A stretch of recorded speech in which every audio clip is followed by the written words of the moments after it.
What's going on? How y'all doing? This is not the regular Luke show. I'm just on here testing some things out. You know, we normally go Monday, Wednesday, and Friday. And then I just figured, I said, I'll just do a show today called Ask Uncle Luke. If you got any questions, put it in the chat. But shouts out to everybody here on the live. And now I got people calling me. I was just sitting there. I was minding my business. I was like, let me just go live and talk to some people right here. How's everybody doing? Y'all good? You know, I've been traveling around. I'll just tell y'all what I've been doing as far as this political thing. I've been traveling around. I went to Belgrade, talked to some good people over there. I went to Broward, you know, because I talk about my travels in potentially running for Congress. So let me just take you back. My whole thing was, okay, I said, I'm going to go, in order to run for office, I need to go talk to the people, you know, find out what their issues are. You can go online, right? And you can look up these areas. You can look up issues in River Beach, the Muck, Pahokee, Belglades, Lauderhill Lakes, Tamarack.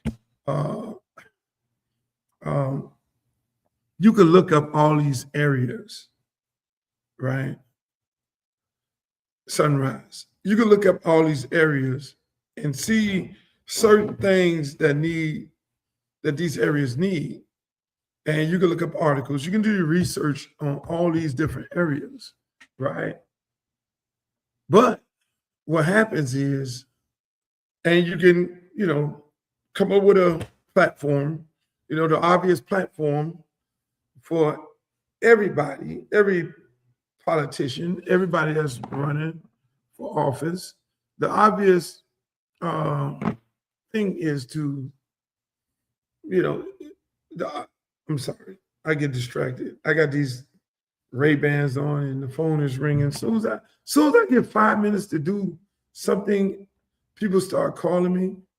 And now I'm just gonna cut the phone off. Let's do that. So I won't get distracted from y'all. It's an impromptu Luke show, but it's not necessarily Luke show we're talking.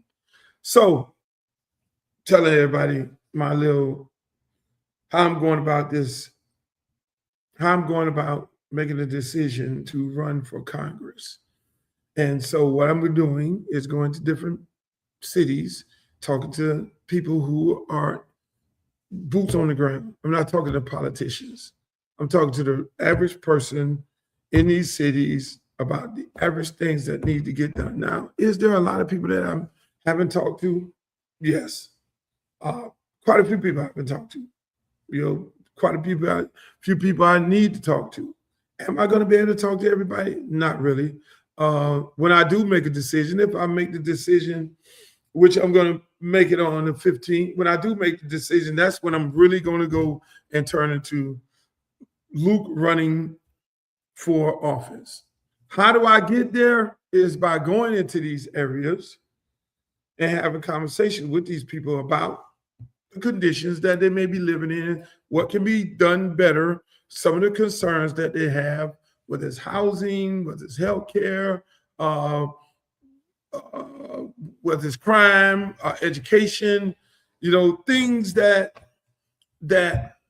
just quality of life that can be that an elected official can help with.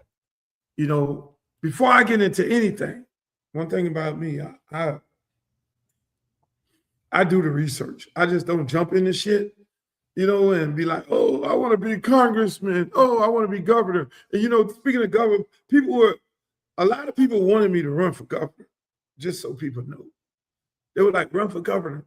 But again, that's stretching myself a little too much. Can I get a bunch of votes in the state of Florida? Yes, I can. Can I travel the state? Yes, I can. But I still got a son that's playing baseball. So that's my top priority. You know, that's my top priority. I have to be to the game. I got to be to practice. And so this makes more sense. And when you stretch yourself too far, it's a much more difficult race, obviously, and a much more difficult situation. In this district, CD20, is damn near 70% Democrat. I mean, you know, you got large African American, large Caribbean, large Haitian, large Jamaican, large, you know, you have white, you have 20 some percent Hispanic. And, you know, and the crazy part about it is it's like a melting pot. The district is a clear reflection of what South Florida is that most people don't understand, you know, which is crazy because when you look at it, you know, from a constituent base, you know, I'm Jamaican. My dad is Jamaican. My mom is Bahamian. You know what I'm saying? I've coached in the last 7 years at Miami Edison, which is probably in Little Haiti. You know what I'm saying? And do so much work in that community and getting these young Haitian kids to college. You know, so it's like a win-win. You know, it's a win-win situation, but the work has to be done. And I was talking the other day on my podcast about this. I was talking about they need to have, in order for you to run for office, I think they need to put a criteria, I think they need to put a criteria of how much community service you've done. You need to have done so many community service hours before you can run. I think that needs to be a part of qualifying. I really do think that needs to be a part of qualifying because what happens with a lot of politicians and people running for office, what normally happens is the person that has the most money ends up winning the race. You know, that's why when you do hear Crazy Trump talking about a lot of things, in my opinion, Crazy Trump, you know, he'll sue you if you defame him. It's a joke. But a lot of politicians win races because they have the most money. They can go and pay off all the pastors. They can buy all the advertising on the radio. They can go and buy all the posters and have signs up everywhere you turn, every corner you turn. They got all the money. They got the mail coming to your house. They got the radio advertisement. So everywhere you see that particular individual, because they have the money.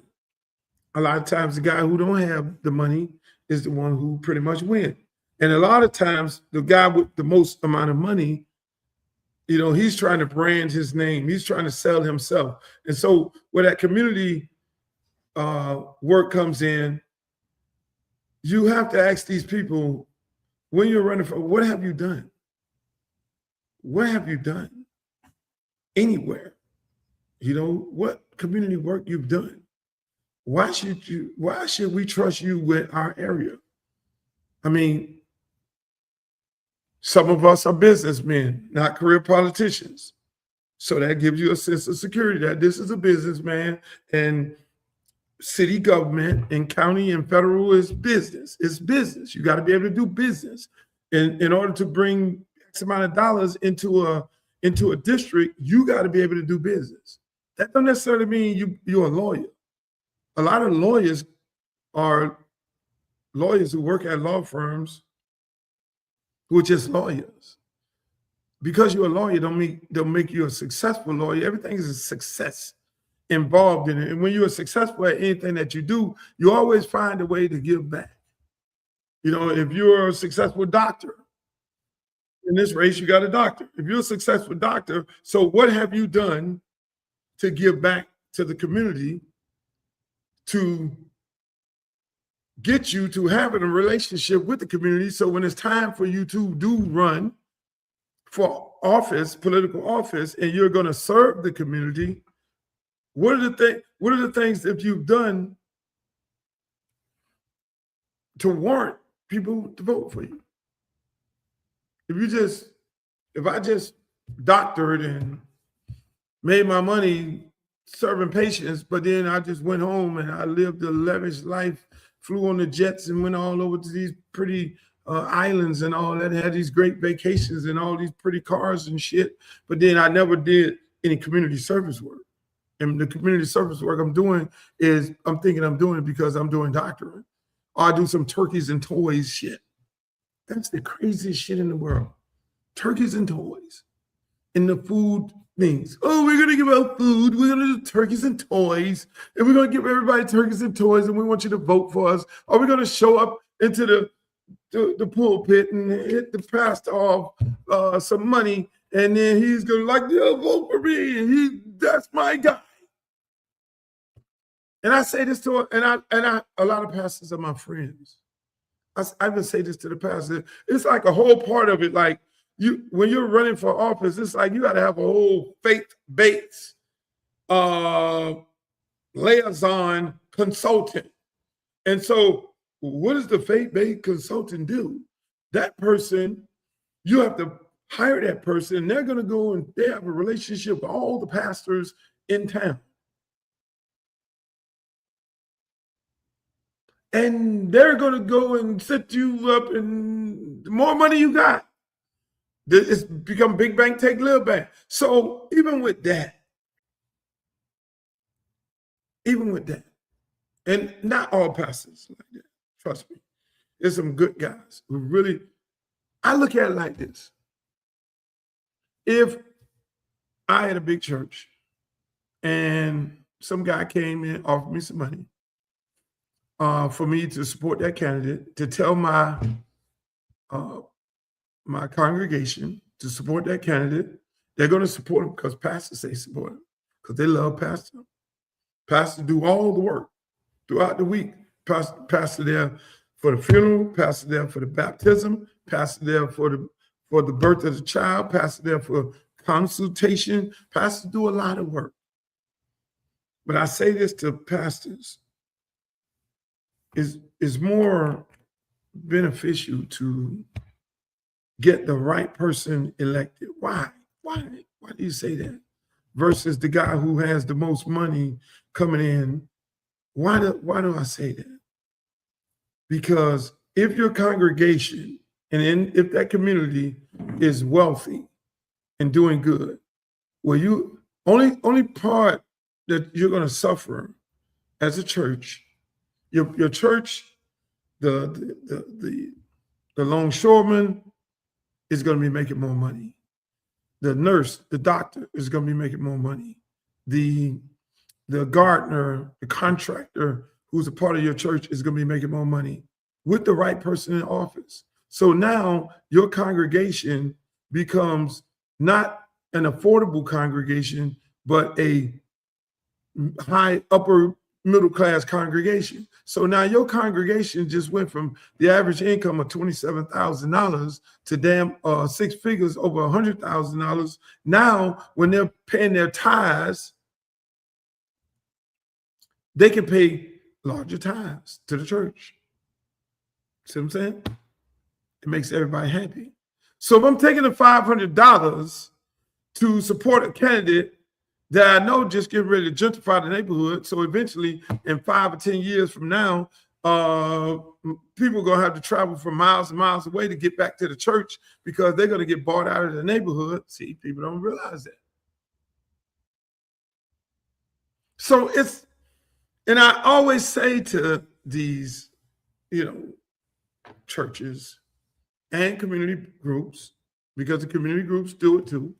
There are people in the community that, there are a lot of people that's like really diehard, ride or die for their community. Those are the people, don't sell your community, because the only way your community get gentrified is, number one, by having a career politician in office who's getting this money from contractors. And a lot of people don't realize it. It's happening all over the United States of America.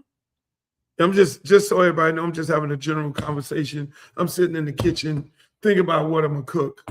Just got here from a ton of meetings, talking about my process in possibly running for Congress. And if I do decide to go, we're gonna have these conversations all the time because I want y'all to know what's going on. I'm gonna try to capture as much of the process as I possibly can, because the key to it all is I want to inspire others, because the best people are the people who are not career politicians. The best people to run for office is the average person like yourself. You got ideals of how you need your community to look. You got ideals of what can be better for your schools. You got ideals of what can be better for your parks. You don't get involved, that don't happen. You ride down the street. I go in some neighborhood, ride down the street, and in the middle of the road is a lot of grass. The trees ain't trimming shit. You know what I'm saying? And people live here, live there. You're paying taxes. Send the fucking city manager a letter. Hey, city manager, how about cutting the grass in the middle of this road? How about trimming the trees? How about beautifying the neighborhood? How about in Christmas time, I need lights all down the street? They have the money.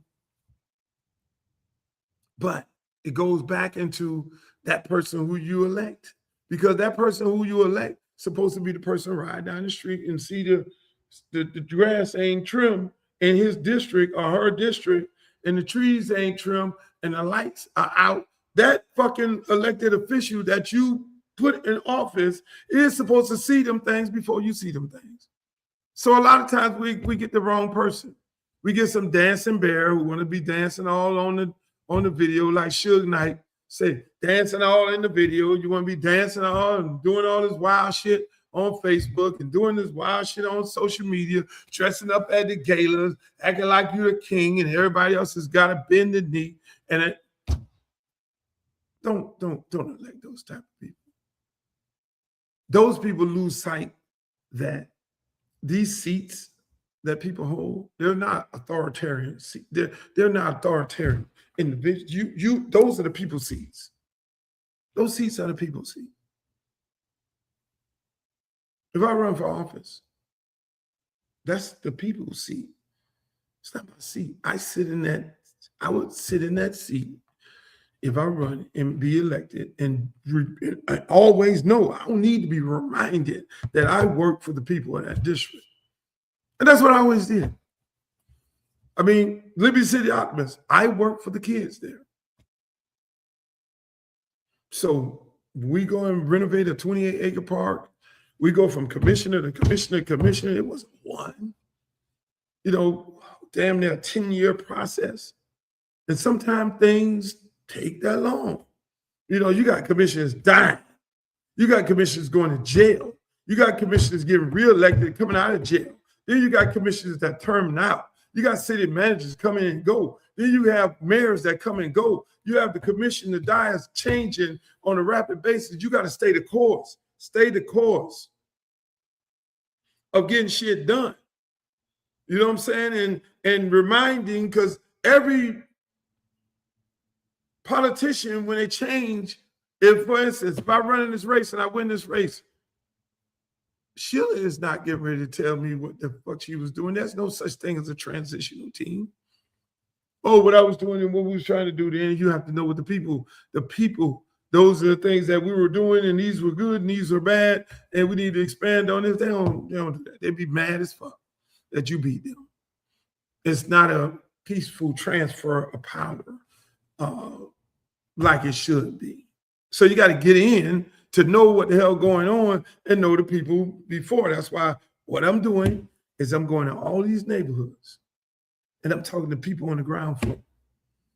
I was just at a place where they made beer, and I'm talking to the beer owner.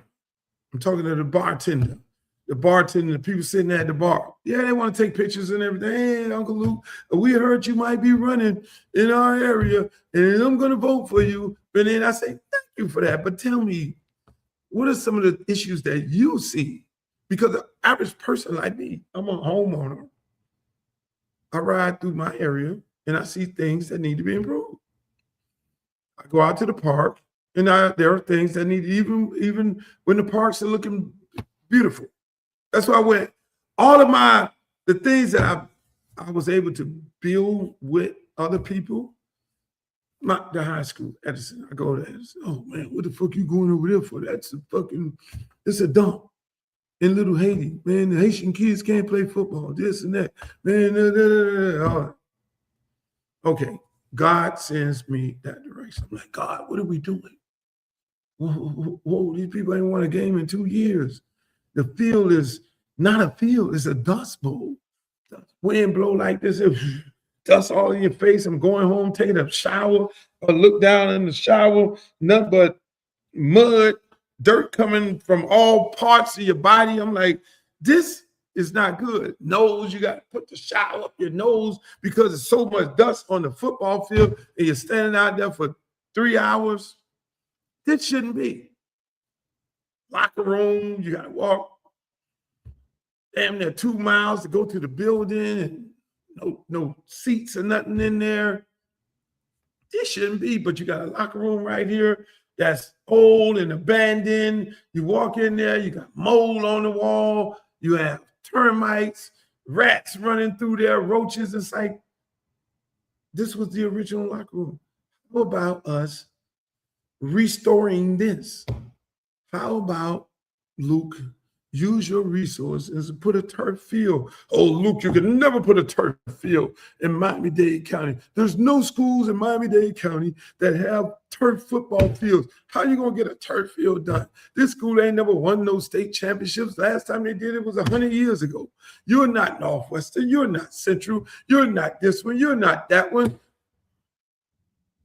If there's a will, there's a way. Let me tap into my resources. Let me work my little magic.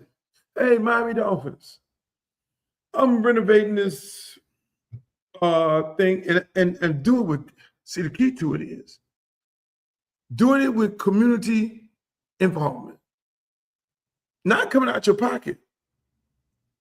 Not coming out your pocket, but doing it with community involvement because community people, stakeholders in the community want to be involved. Adidas, you want to be involved. Adidas, let me tell you how I put that Adidas. Now I'm Adidas sponsors me in anything I do, but I come up with creative things with Adidas. That's why when you see Kanye West and Swiss Beats and all them people was like, oh, we're gonna boycott Adidas because of Kanye West. I'm like, no, I'm not boycotting fucking Adidas. Adidas is doing well with us. Now, when I boycott Adidas with y'all because Kanye West got some issues going on with Adidas and Swiss Beats, you and him friends. So then now when I join into what the hell y'all got going on, y'all ain't never did nothing for my community, but Adidas has. Whatever the hell y'all got going on, what's gonna happen with my relation? No. These people, no, if these people are doing the right thing, and they're supporting what you're not supporting, what you never support, I'm not fucking with y'all on that. Y'all could be my fellow colleagues and all. Oh, so going back to the old Adidas thing. Chaminade and us, the only two schools Adidas was sponsoring. My park, Charles Hadley Park, which is Liberty City Optimists, our program, Liberty City Optimists, and Snoop Dogg, only two Adidas youth programs that they sponsored ever. We're the only two. Mind you, they're North American company. They're mainly European soccer and all that. Not really heavy into football here, but soccer. We built this relationship with them, me and Snoop Dogg. So they sponsored the park. Anything, Luke. Great relationship with him right now. Get on the phone, call the president of Adidas right now. Hey, man, we chop it up, talk trash, and what the fuck you need, whatever you need. Okay, hey, man, I need to get a football field out here. This is what we're doing in the community. Let's do it, Luke. People came in and put $2.5 million football field. Super Bowl was down here the same year. They did all the events at Miami Edison on the football field that they built for the kids of the community. That's because of relationships. You don't get that. Now, Miami Dolphins, the abandoned locker room. Dolphins, I need to redo this locker room. Okay. Call up Tom Garfinkel, good friend of mine. Hey, what y'all trying to do? This is football, no problem. Hey, we rebuilding our lockers right now. And we got some extra lockers left over, and we just gonna send the head guy from the Dolphins. He come over there, look at him, put lockers in. State of our locker room. This is with community involvement. This is with a person that could get things done and see the vision that it ain't all the way all the time about money to go in your pocket. Our little park, Charles Hadley Park. Hey man, we have an irrigation system that don't work. It hasn't worked for 60 years. People don't know that. 60 years, the irrigation system don't work. Let me plug it. I gotta plug this computer up before it dies. I'm in the kitchen. We're just having a conversation about what you need to do, I think. If you're trying to run for office, you gotta be able to do things. Never been done. 60 years. The irrigation system ain't working. Dust bowl at the park, all this, everything. Hey, started out, my career died down. We started my youth program over 35 years ago, maybe 37, I lost count. Sam Johnson came to me and said, hey, Luke, man, I want to help. I want you to sponsor my baseball team. And not mind you, just the park, my local park. I'm booming. I'm 2 Live Crew. I'm all over the country. I'm big time. I got all these groups. I got H-Town. I got Poison Clan. I'm jumping. I'm hot in a motherfucker. Got Big Team Disco over here, nightclubs, Strawberries, Luke's on the Beach. I'm just another club in Pensacola. I'm booming like a motherfucker. They come, hey, man, I want you to, can you sponsor this little football team, the baseball team? Yes, I got you. But under one condition, because I'm always going to give somebody some work to do. Under one condition, because I was a kid that was bused in Miami Beach from Liberty City. And on that Miami Beach that y'all like to go to, that's why it's sickening me to my stomach when LeBron James say, oh, I'm going to take my talent to South Beach. It's sickening me to my stomach. Now, mind you, I went to high school over there. I went to junior high on Miami Beach. But when I went to junior high over there, we had to be off the beach at 6 o'clock or you would go to jail. One of the most racist cities in America. And still to this day, they still have a long way to go. Even though they elect every year a Democratic mayor, but they still got a long way to go with how they treat African Americans. That's a whole other story. But I'm being bussed over there every day. And I'm saying to myself, if I ever get 2 cents over my lunch money, because we went there to play organized sports, it wasn't too many opportunities to play it in my neighborhood. If I ever get 2 cents over my lunch money, I'm gonna start my own program. So when Sam came to me and said, look, man, I said, under one condition, you help me start football. So for all these people out here who want to know the story, this is the story. It was Joe who I knew. I knew Joe, not Joe Nazis, Joe Dreadlock. Joe and Sam did baseball. And so they say, man, can you help us do the what you call it? Yeah, one condition. You help me start football. Because I was a kid that had to get on a bus that parked outside the back of my house. And we played our pickup games in Liberty City. And we got on the bus, 5 o'clock in the morning, drove our ass to Miami Beach, a place where they didn't want us, only just want us to play sports, to play football and baseball. That's all they want us to do, to make their sports better. We play at Nora Optimist. My coach, Alex Medina, shouts out to him and love him to death.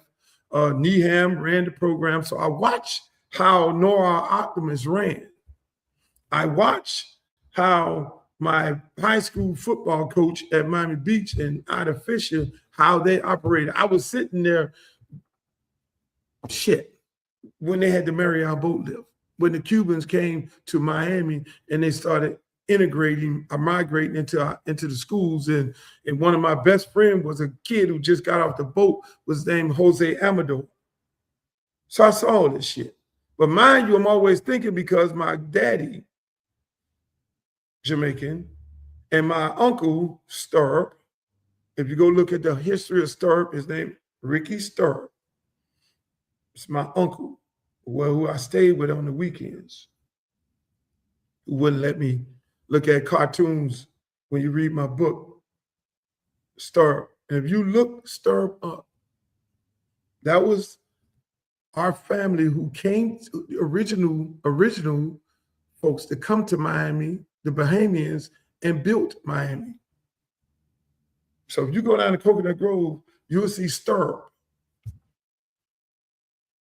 one of the first millionaires, built Miami. So I would be taught by my uncle of his brother, and they would teach me the rich history of Miami. They would teach me Black history.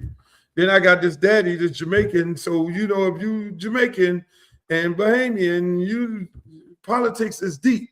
That's why Jamaicans and Bahamians vote at 100%. So they sitting there teaching me about H.R. Brown, Malcolm X. They're teaching me about the Bulls. They're teaching me about all these historical Black people and telling me, hey, man, look, we got to get you ready for the world, you and your brothers. Because what y'all going to be facing 30 and 50 years from now when y'all get our age, it's going to be totally different. You're going to be facing a group of people, because right now, we are one. Back then, now mind you, I'm 65 years old. I just look cute.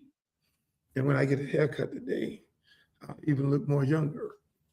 It was like what you guys gonna have to deal with when you get our age is gonna be totally different. Y'all gonna have invisible chains on. They're gonna change your mind. You can be enslaved and you can be in chain and you ain't even gonna know it because they're gonna be invisible. I'm like, what the fuck y'all mean invisible? Say, yeah, they chained us. We couldn't ride in certain neighborhoods. Right now, they chained us, and this is where we're at right now. We're at a great place. But you guys in the future are not gonna be here. Y'all not gonna be in the great place that we're in right now. Your generation of people are gonna be, because right now, I'm like, well, why do you say that? Because right now they're trying to integrate. As soon as you hop on the bus and go over to the white neighborhoods to get educated and go over here and everything, then you're gonna learn the white way of life. And when you learn that way of life, you're gonna stop spending money because it's about the dollar. You're gonna stop spending money in your own neighborhood with your own people, and you're gonna end up spending money with them. And so you saw it. We started buying Tommy Hilfiger and shit. Then we started buying Louis Vuitton. And then Tommy Hilfiger was like, oh yeah, my shit ain't for Black people. And then it became Tommy Hill nigga. And so on and so on, just using that, in my opinion, is what it is. So as a block, we lost a lot through integration. We lost our way, we lost ourselves. And if you haven't been educated by good old people, you really don't know who you are, which is sad. You really don't know the power that you hold. You really don't know that we pull as a people, we pull ourselves up by the bootstrap. Ain't nobody gave us nothing. They wanted us to think that they were giving us something. They wanted us to think that they were giving us welfare, housing. We got away from that shit and we started buying our own house. So we have grown as a people, but the dollar don't circulate in the Black community the way it used to circulate back in my uncle and my daddy days. Because you went to the beauty salon, you went to the barber shop. Okay, the dollar then circulated to the store, the corner store. Then it circulated to it was Champ Burgers before it was Burger King. That was owned by fucking Muhammad Ali. It was the chicken restaurant. It was circulated. Then you start seeing the Asians come in with the chop sueys and shit like that. Then you start seeing Jewish people purchasing up the apartment buildings, and then there were some lords, not all of them, slumlords, and then you start seeing your corner stores being purchased by these same people, and that was them coming in to take the dollar out of the Black community, take it back into their community and suck the life out of us. So I'm talking people, it's just a random conversation. It's not a regular Luke podcast. We just talking. I'm talking about this process of me getting ready to make a decision about running for Congress. And then if I do, I'm going to be having these conversations along the way because it's important. I'm very transparent. It's important to be transparent because a lot of people just don't understand government, don't understand how it works. And they need to understand how it works. Because are we educating the next generation of Luke's, Obama's, Michelle Obama, Kendrick Meek, Carrie Meek? We're still looking for Carrie Meek right now. You have great people right now. Vendros Mendigo, absolute great state representative and great school board rep.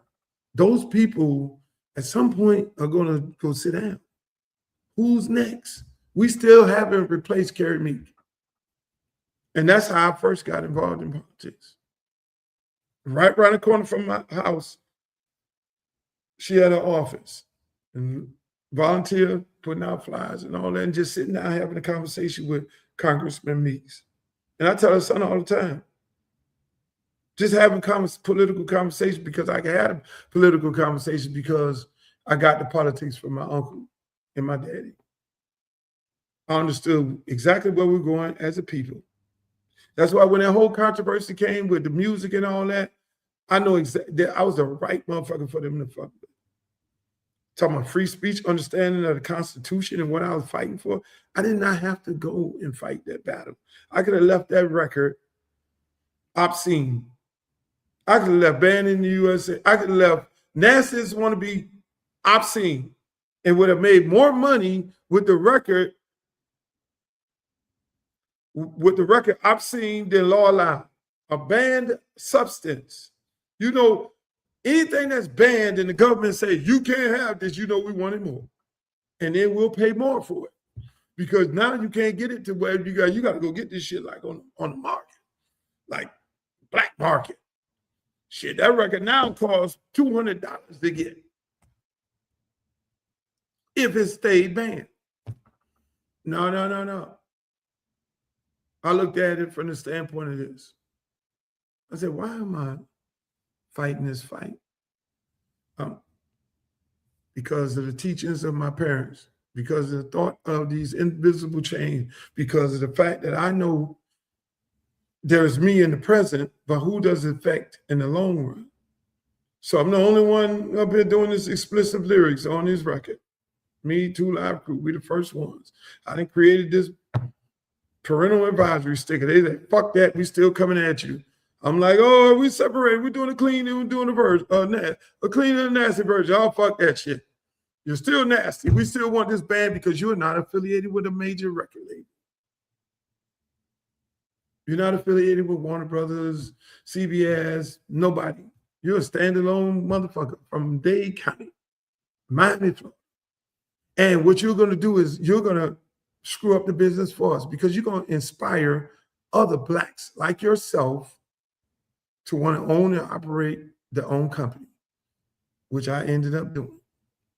Because before me, there was no LaFace, there was no Bad Boy, there was none of them record labels. All them guys was happy to be on a record on CBS and Warner Brothers. There was Def Jam, yes. There was Enjoy. Majority of them wanted to be on, and Def Jam was on fucking what, CBS or something, Sony or one of them. You're gonna inspire a whole generation of other black artists to want to own and operate their own shit. Yeah. So we gotta shut this motherfucker down. Get on the phone call, make some calls. Hey man, put this dude in jail.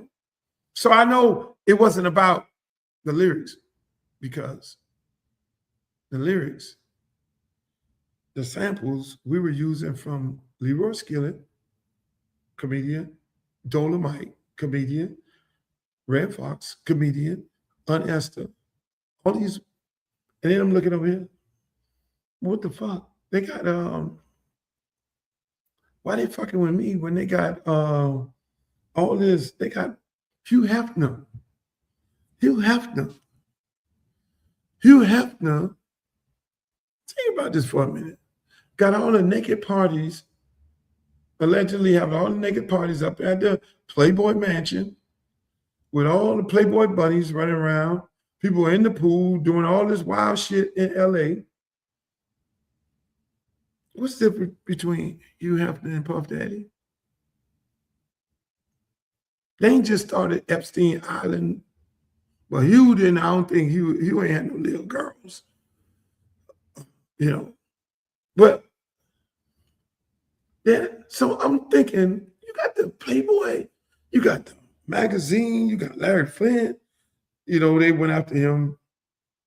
You got these magazines with all the people in there, all this wild shit. You got the Playboy channel. You got all this adult stuff. You got this other comedian, this white comedian running around with his shit. And I'm saying, there's got to be something different. This can't be about lyrics on a record. No, they were trying to shut me down because they know I was inspiring others. And so after me, everybody else said, fuck that. We want to own our own label. We want to be like Luke.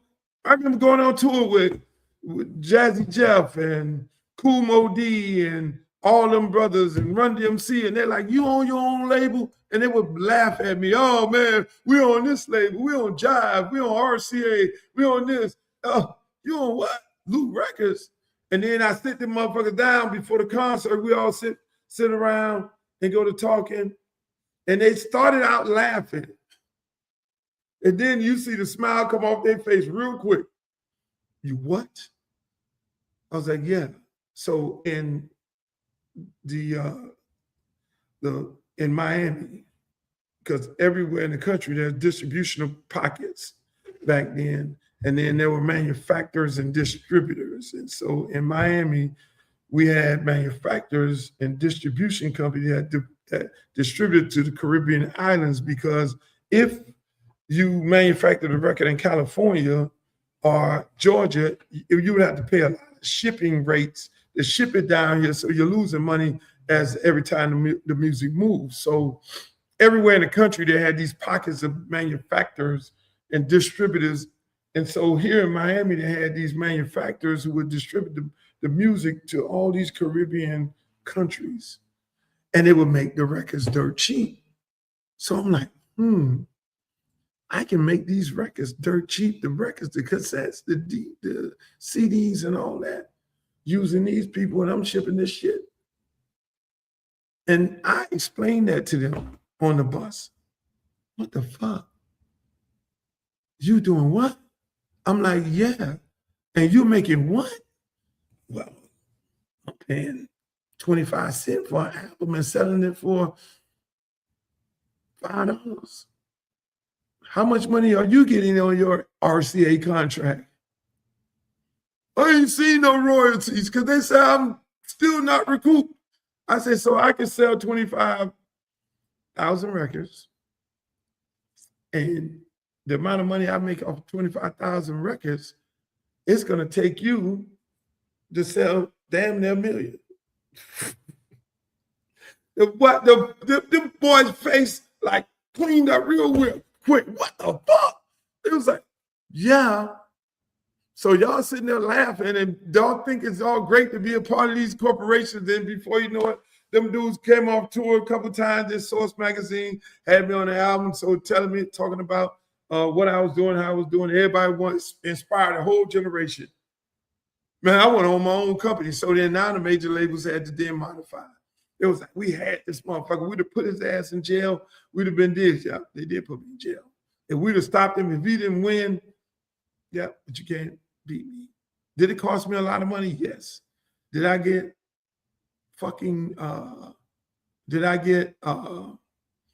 blackballed out of the industry? Hell yeah. Because I was going against the grain. A lot of people hated me. Sylvia Rome, I remember doing a deal with Atlantic Records.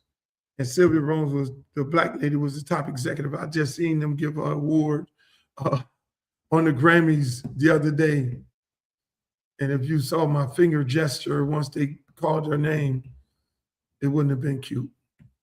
Because I went around the corner and asked that black lady, I said, will you support me before I sign this contract with this company? Because I know I know you're the most powerful person in here. Yes, yeah, no problem. Oh, yes, I will. And long story short, that didn't happen. So I eventually leave Atlantic Records and all that because I really didn't have no support from the black division of Atlantic Records. All the white people loved me. So that's a whole nother, that's us not working with each other, but understanding the politics. Going to the Supreme Court is straight politics. You got to be involved in politics. When you got the Vice President of the United States calling your name on the tarmac, how do you feel about Luther Campbell and the Two Live Crew? Oh, fuck them. They need to just do whatever. John McCain, hey, you need to come here for a Senate subcommittee hearing. We need to talk about the lyrics and the music. And Tipper Gore, Al Gore, wife, put you on a fucking list. It's like, yo, fucking with the right one. You're messing with the right one. So it's like Democratic Party. Look, you're Democrat, no matter who. No, Democratic Party was the one who's fucking with me the most. Can you believe that? It was Al Gore's wife, Tipper Gore, coming after all of us, me, Ice-T, and everybody. NWA, she had us on a fucking list. All the things that you saw in the NWA movie, and you'll probably see in my movie when it comes out, or when we start shooting. Shouts out to Will Packer, that's what I'm doing the movie with. You'll see all these things. It's deep. This shit is deeper than rap. It's literally deeper than rap. So they say, oh, how do you get involved in politics? I realize you got to be involved in politics because you're paying the taxpaying dollars. What happens to that money? And so me and Ice Cube, we used to sit around when we was on the road. And again, we was on the road. We really didn't do shows with too many New York artists. That became separated. A lot of people got involved and they started separating us. So we were outsiders. The California guys in Miami, it was only us in the South. We would tour together and we would just sit down by the campfire and talk about shit. And we talked about politics. I'm always talking politics. I said, man, we got to motivate these young people to vote. So we came up with this hip hop to vote shit. He was doing it on the West Coast, I was doing it down here. Then before you know it, MTV hijacked the whole thing. Called it Rap the Vote, Rock the Vote. They saw us doing it. And that's what a lot of people in this industry have a tendency of doing. They'll see you doing it, and then they'll then try and come and hijack the whole idea. And then it became vote or die. Rap the vote, rock the vote, shit, all of it. Everybody just, they're making money off this shit. So we've always been involved in the political process. I remember going to Riviera Beach with Hank Harper. Hank Harper was the state representative of Riviera Beach. And I met a lot of people who are still heavily involved in politics and still live in Riviera Beach a long time ago. We go on Peanut Island, we just getting people mobilized, educated on the voting process, out there, signs in the streets. I love doing that shit. In Riviera and just talking with people, getting people to vote and things like that, being, and supporting him, supporting his campaign, supporting other candidates that he know that's going to do the right thing. And beautiful thing. I remember meeting John. John was the parks director. And I said, John, what we got to do is we got to get out of this Palm Beach Day kind of thing. I got this youth program here.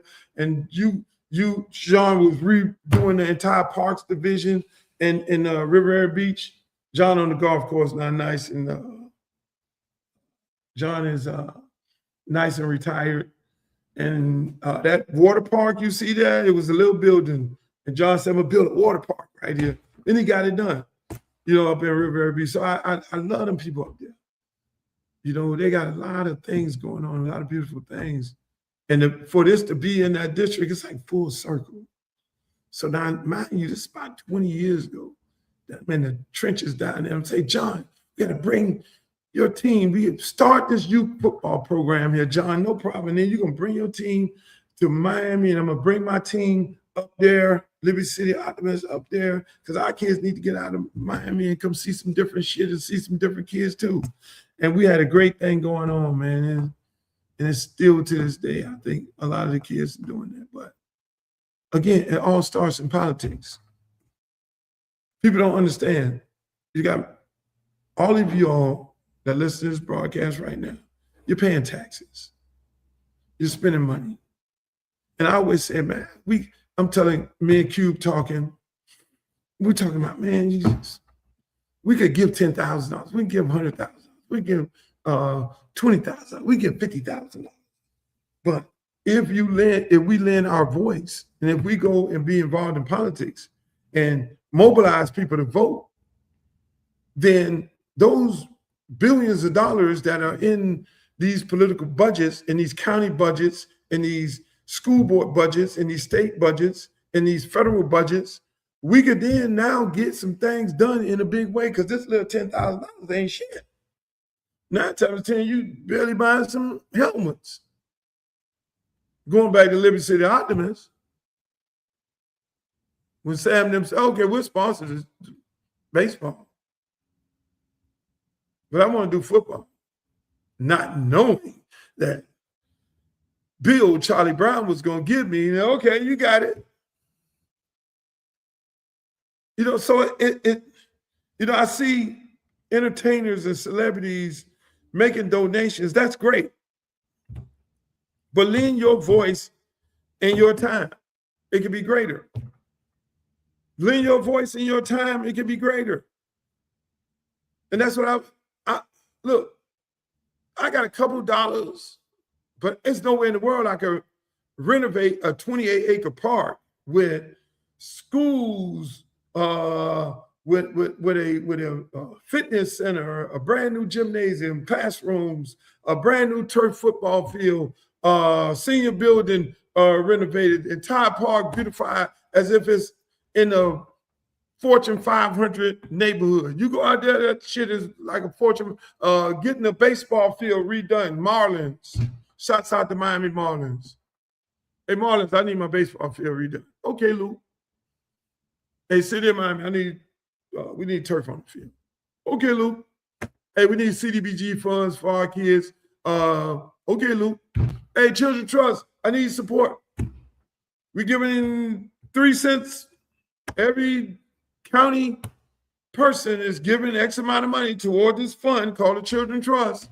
Everybody else is using the Children Trust funding for their communities. Hey, we need some Children Trust funding for our community. And we're probably one of the best programs in Children Trust. Shouts out to Yolanda, Tamika, and all the volunteers. We got a waiting list of damn near 200 kids. We don't have no more where to put them. This me and my team using our influence.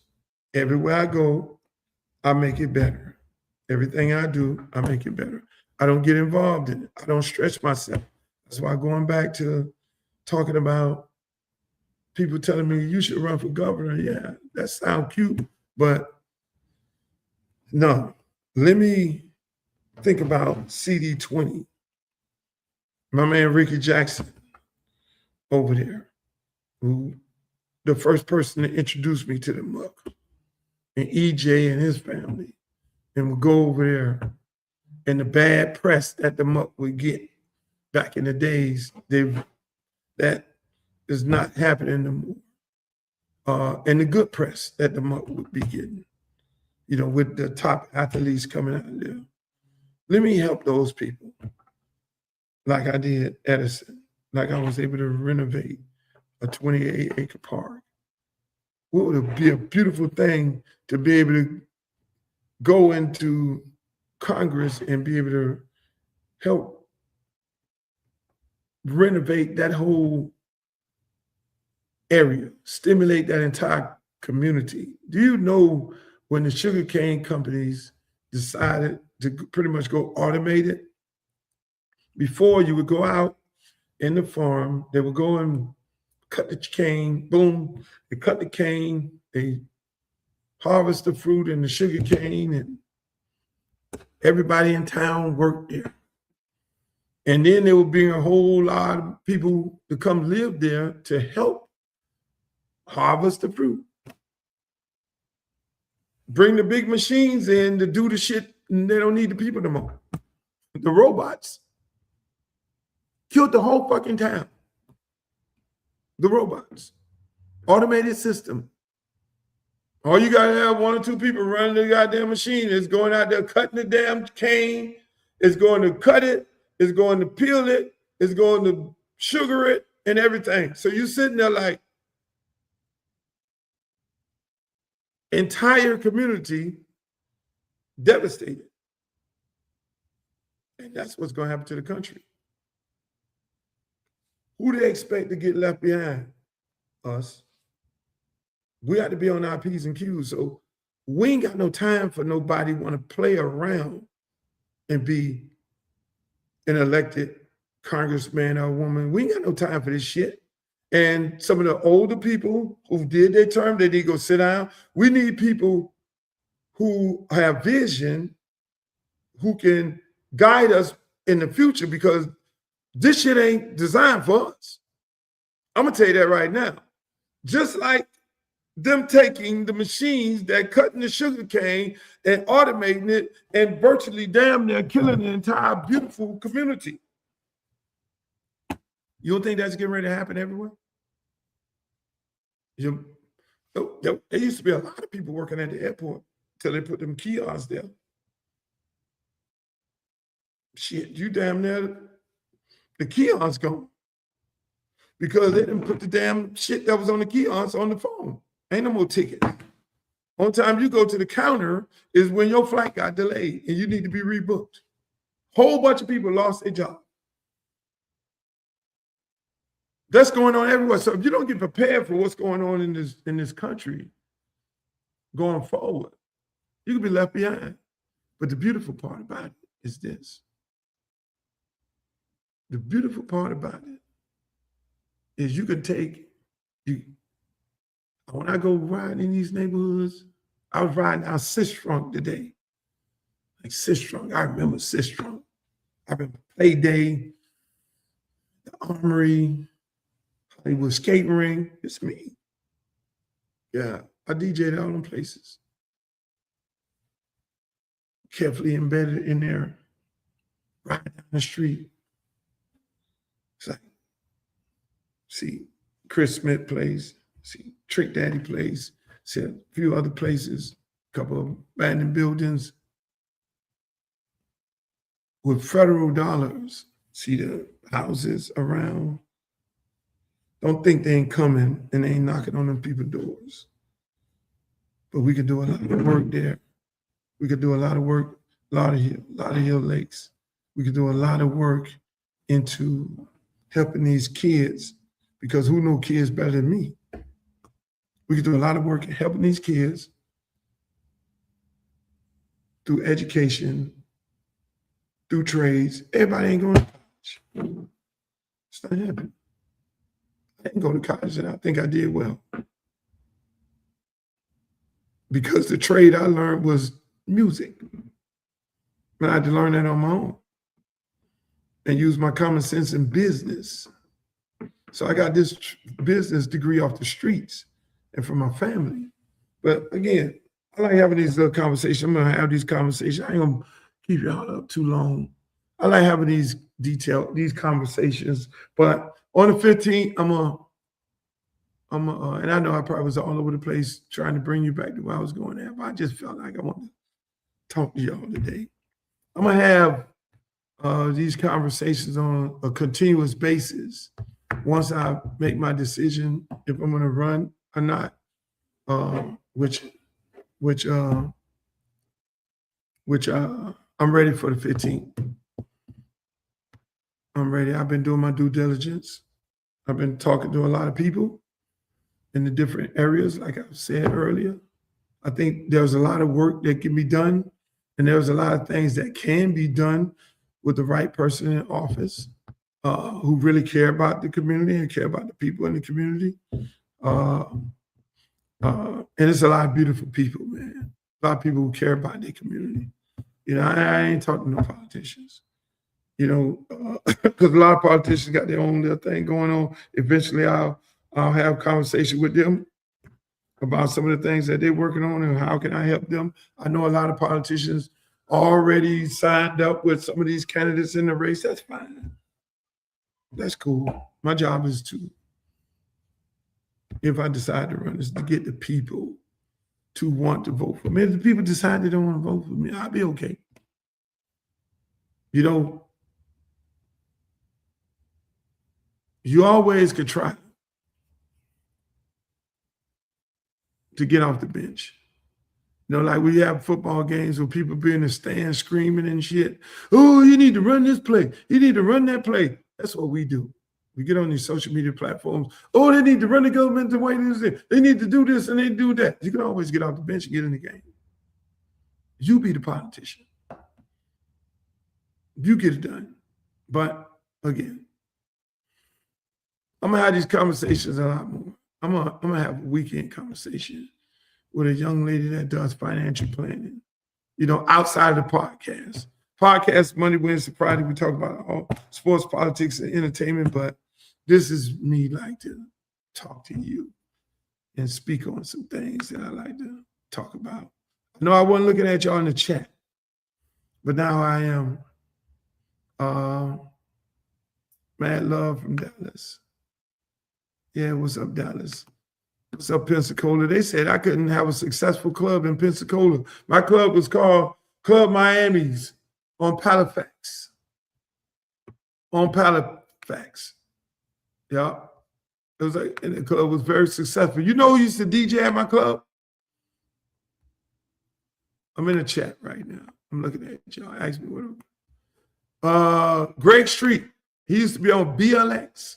See, I go all over the place doing great things. Hey, after school program, yeah. We have one, Liberty City Optimist. And see, that is what those programs that I created at my park, those will be the programs if I run for office and is elected. Those will be the programs, the things that I've already done, I would do in my district with the assist of everybody in my district. So it's almost like you stole the fixer. You stole the fixer. I live in Broward right now. I've been living in Broward for 12 years. I do whatever I have to do over here and in the area I live in, and I do a large part of the work in Miami. But when I look at these areas, and then I correspond with people in Broward and Palm Beach. But now you give me a district in Broward now, I won't have no time to go over there. Yeah, I still got my program. But you give me a district to revitalize, to renovate, to fucking get money, get the resources. You give me a district, they're going to be hating all across the country. Why Luke district getting all this money? That's what they do at Liberty City Optimist. Why they doing all this? Why they kids driving around like this? Why Edison got a big, pretty football field and a pretty locker room? That's what they'll be saying about CD20. Why is Sistrunk got all of a sudden got all this money? Why is Belglaze influx with cash and all this money and all these finances, all these affordable houses? Why all of a sudden? So all of a sudden, Luke become the congressman. Y'all giving the money? No, because Luke become the congressman, getting the shit done and got a vision. That's what they'll be doing. They'll be hating. And I'll love it because that's what they do right now. Why are they doing this? Why he gets all? No, because I go put the work in. You got to put the work in. If you don't put the work in, what are we doing? Millions of dollars. Yeah. It was like, why are you doing all this?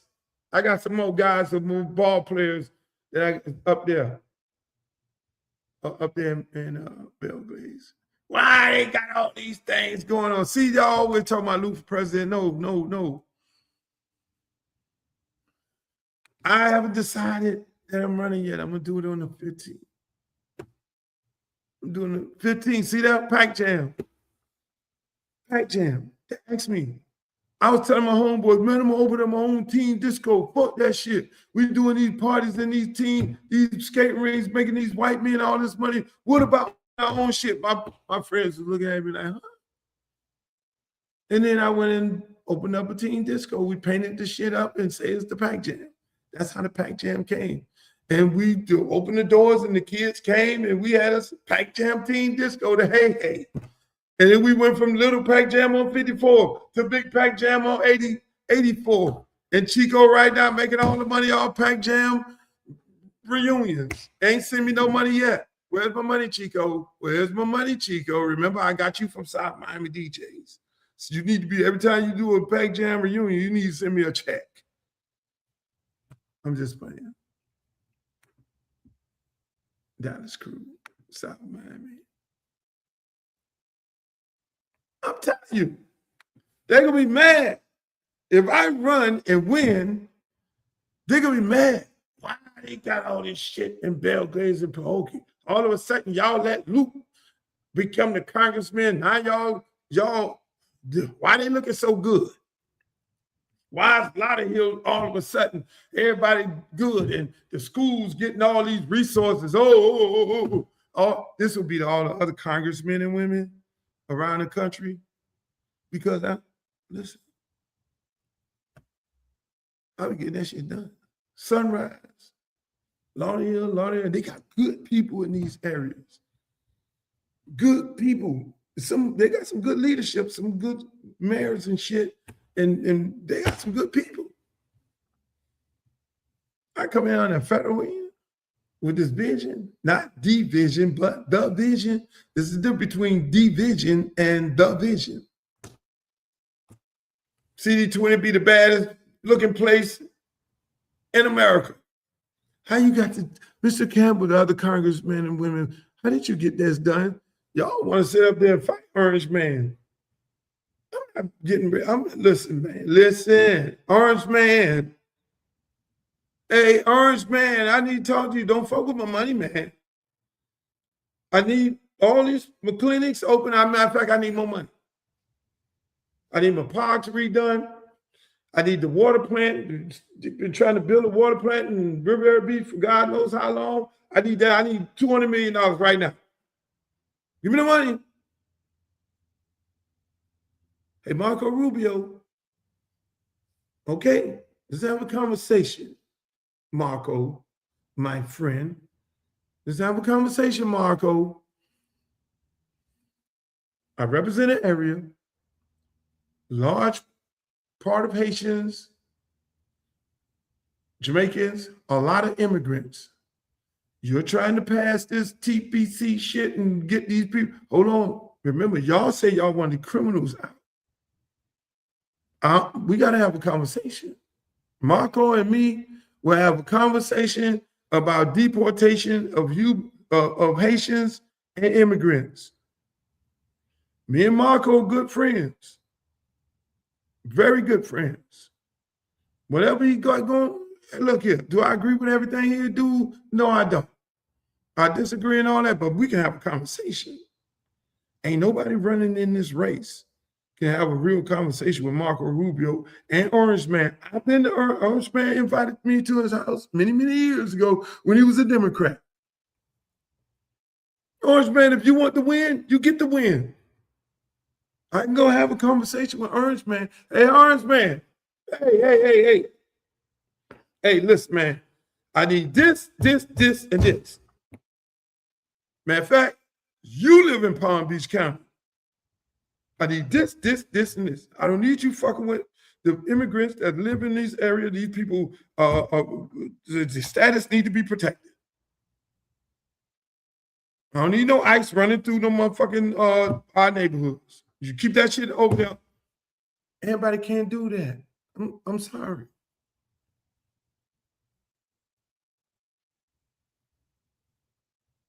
So I'm getting off here.